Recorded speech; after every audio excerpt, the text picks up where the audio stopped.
fancy doors were barred and all the windows fastened down. I spent the night in sleeplessness and rose at every sound, half in hopeless sorrow and half in fear of the day would find the soldiers breaking through to drag us all away.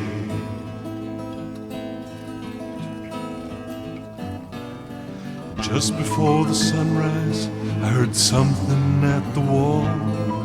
The gate began to rattle and a voice began to call. I hurried to the window, looked down into the street, expecting swords and torches and the sound of soldiers' feet. There was no one there but Mary, and so I went down to let her in. John stood there beside me as she told us where she'd been. She said, they moved him in the night, and none of us knows where. The stones rolled away, and now his body isn't there. Both ran toward the garden, then John ran on ahead. We found the stone and the empty tomb just the way that Mary said. But the winding sheet they wrapped him in was just an empty sham. And how or where they'd taken him was more than I could tell.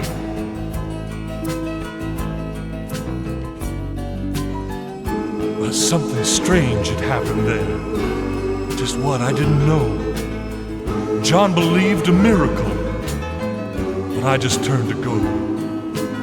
Circumstance and speculation couldn't lift me very high, 'cause I'd seen them crucify him, and then I saw him die.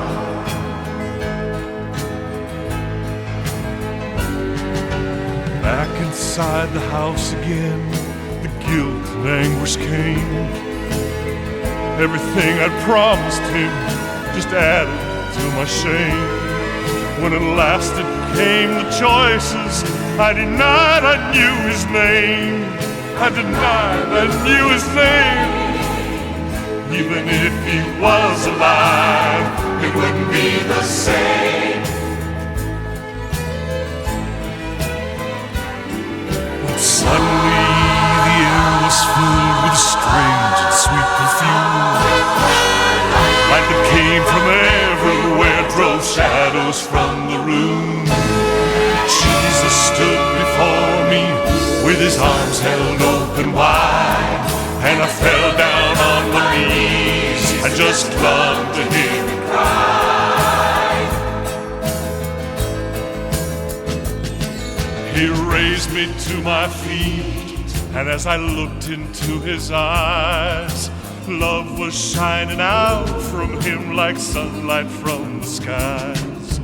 Guilt and my confusion disappeared in sweet release. Every fear I'd ever had just melted into peace.